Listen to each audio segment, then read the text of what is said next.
আসসালামু আলাইকুম এভরিওয়ান। এই পর্বে আপনাদের সঙ্গে শেয়ার করব খুবই মজার চিকেন কোরমাটা তৈরি করা খুবই সহজ। তৈরি করে না খেলে বুঝতেই পারবেন না কতটা টেস্টি হয়।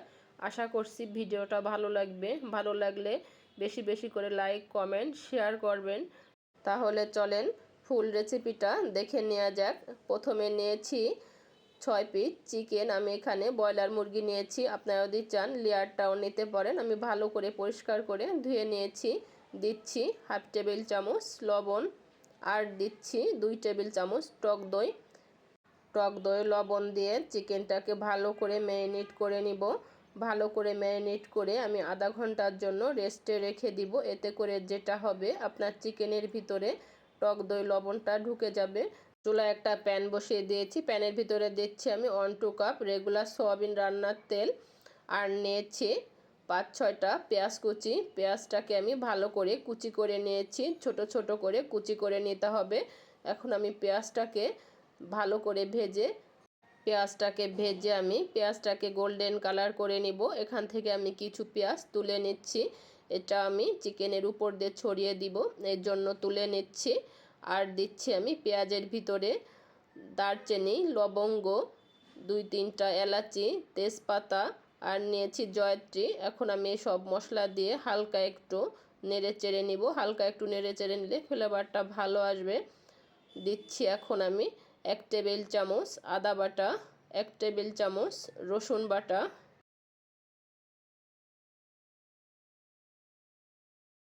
আর দিচ্ছি 2 টেবিল চামচ এখানে পেঁয়াজ বাটা নিয়েছি। পেঁয়াজ বাটাটা একটু বেশি দিলে ভালো হবে, ভালো লাগবে খেতে।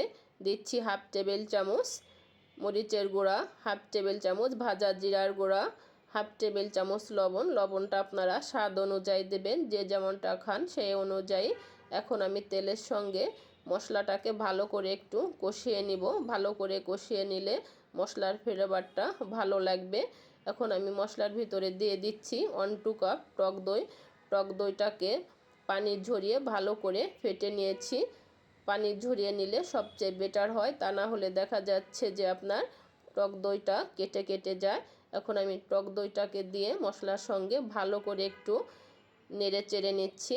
ভালো করে আমি নেড়ে চেড়ে নিয়েছি। এখন আমি এর ভিতরে দিয়ে দিব 8-10টা কাঠবাদাম বেটে নিয়েছি, আমি চোচা সহকারে বেটে নিয়েছি। আপনারা যদি চান এখানে কাজু বাদামটাও ব্যবহার করতে পারেন। এখন আমি বাদাম বাটাটা দিয়ে আমি আর একটু ভালো করে নেড়ে চেড়ে নিব। ভালো করে নেড়ে চেড়ে নিলে দেখা যাচ্ছে যে ঘ্রাণ আসবে, ফ্লেভারটাও ভালো লাগবে। এখন মশলার ভিতরে দিয়ে দিচ্ছি আমি 1 কাপ দুধ নিয়েছি। 1 কাপ হচ্ছে 125 মিলি, অর্থাৎ 1 পোয়া। আমি সামান্য একটু দুধ দিয়ে মশলাটাকে ভালো করে একটু কষিয়ে নিচ্ছি। ভালো করে একটু কষিয়ে নেওয়া হয়ে গেছে, দেখতেই পাচ্ছেন গ্রেভিটা কতটা সুন্দর হয়েছে। এখন আমি মশলার ভিতরে চিকেনগুলো ছেড়ে দিচ্ছি। মশলার ভিতরে চিকেনগুলো দিয়ে মশলার সঙ্গে চিকেনটাকে আমি ভালো করে একটু কষিয়ে নিব। চিকেনটাকে আমি 5 থেকে 10 মিনিট ধরে কষিয়ে নিয়েছি। চিকেনটাকে যত বেশি ভালো কষিয়ে নেওয়া হবে ততটাই খেতে ভালো লাগবে। চিকেনটাকে ভালো করে কষিয়ে নিয়েছি। এখন আমি চিকেনের ভিতরে দিয়ে দিচ্ছি বাকি যে দুধটা ছিল, সেই দুধটা দেওয়ার পরে আমি চিকেনটাকে ভালো করে একটু নেড়ে চেড়ে দুধের সঙ্গে মিশিয়ে আমি চিকেনটাকে ঢাকনা দিয়ে ঢেকে দিব। ঢাকনা দিয়ে ঢেকে দেওয়ার পরে ঢাকনা তুলে মাঝে মাঝে একটু নাড়া দিতে হবে। আমি ঢাকনা উঠিয়ে হালকা একটু নেড়ে নিচ্ছি। চিকেনটাকে যদি মাঝে মাঝে ঢাকনা তুলে নাড়া না দেওয়া হয়, দেখা যাচ্ছে যে নিচে লেগে যেতে পারে। আমি ভালো করে ঢাকনা দিয়ে ঢেকে সিদ্ধ করে নিব। আমি ভালো করে সিদ্ধ করে নিয়েছি।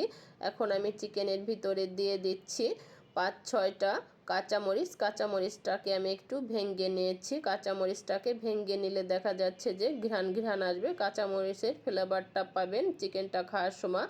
এখন আমি চিকেনের ভিতরে দিয়ে দিচ্ছি 1 টেবিল চামচ চিনি। যেহেতু কোরমা রান্না করতেছি, রাজকীয় কোরমার ভিতরে চিনিটা যদি না দেওয়া হয়, হালকা একটু মিষ্টি মিষ্টি ভাব না হয়, তাহলে তো কোনো রাজকীয় স্বাদ হবেই না। এখন আমি চিকেনের ভিতরে দিয়ে দিচ্ছি 5-6টা কাঠবাদামটাকে আমি উপরের চুচাটা ফেলে দিয়ে নিয়েছি। চিকেনের ভিতরে আমি দিয়ে দিচ্ছি 1 টেবিল চামচ ঘি। আপনারা যদি চান এখানে বাটারও ব্যবহার করতে পারেন। আগেরকার মা চাচিরা তো কুরমা, পোলাও, বিরিয়ানি, জর্দা যাই রান্না করুক না কেন তারা বাটার এবং আগেরকারে ডালডা ছিল হলুদ, সে ডালডা ব্যবহার করত। এখন তো ডালডা পাওয়াই যায় না। দেখতেই পাচ্ছেন চিকেনের গ্রেভিটা কতটা সুন্দর হয়েছে। এখন আমি উপর দিয়ে কিছু ছড়িয়ে দিচ্ছি ওই যে ভেজে রেখেছিলাম বেরেস্তা, সেই বেরেস্তাটা দিয়ে আমি হালকা একটু নেড়ে চেড়ে নিচ্ছি। দেখলেন তো কত সহজে আমি রাজকীয় স্বাদের চিকেন কোরমা তৈরি করে নিলাম। আপনারা এভাবে আমার রেসিপিটা ফলো করে বাসায় তৈরি করে নিতে পারেন। এখন আমি দিয়ে দিচ্ছি হাফ টেবিল চামচ ভাজা জিরার গুঁড়া। হাফ টেবিল চামচ ভাজা জিরার গুঁড়া দেওয়ার পরে হালকা আর একটু নেড়ে চেড়ে আমি নামিয়ে নিব। যারা এখনও আমার ইউটিউব চ্যানেলটিকে সাবস্ক্রাইব করেননি, চ্যানেলটিকে সাবস্ক্রাইব করে রাখবেন। আর আপনাদের কাছে রিকোয়েস্ট, এই ভিডিওটা স্কিপ না করে ফুল ভিডিওটা দেখবেন। আপনারা এত সময় ধরে আমার ভিডিওটা দেখার জন্য আপনাদেরকে অসংখ্য ধন্যবাদ। ভালো থাকবেন, সুস্থ থাকবেন। আল্লাহ হাফেজ।